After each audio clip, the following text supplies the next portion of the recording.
महिलांको सुरक्षा पई commissionerate police launch कला मोबाइल ऐप मो साथी कर्मजीवी महिला और युवती मानक सुरक्षा देबारे ए व्यवस्था सहायक होई परिबो।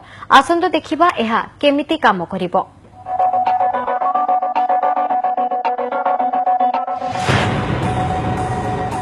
रास्तारे जीवा समय रे बेले बेले एमिति अप्रीतिकर स्थितिर सामना करिथांती छात्री एवं युवती।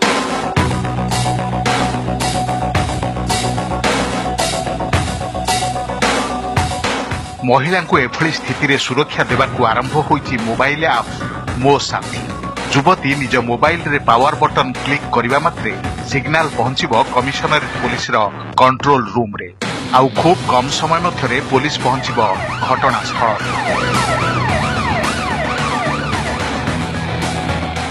मुख्यमंत्री नवीन पटनायक आज एई व्यवस्थार शुभारंभ करिछथि।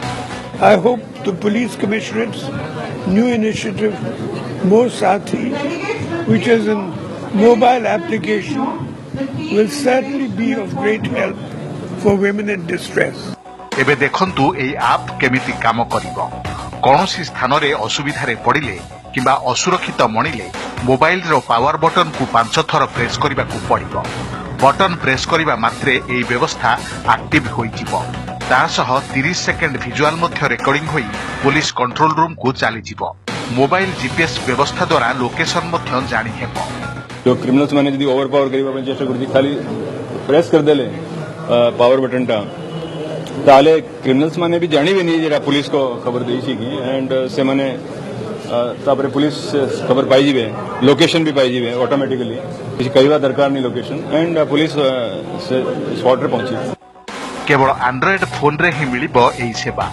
एथिपाई प्रथमे एई मोबाइल ऐप को डाउनलोड करबाकू पड़िबो।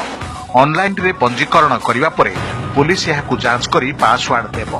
पंजीकरण बेले आवेदनकारी अभिभावक किंबा निकट संपर्कयंकर 3टी mobile number देबाकू पड़िबो।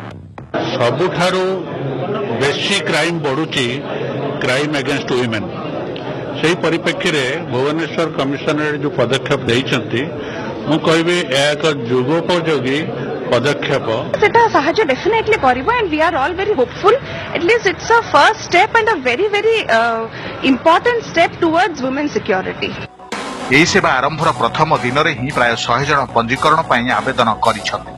Bhubaneswar camera person शुभ्रकांतଙ୍କ सह आलोक महांती रिपोर्ट ओटीवी।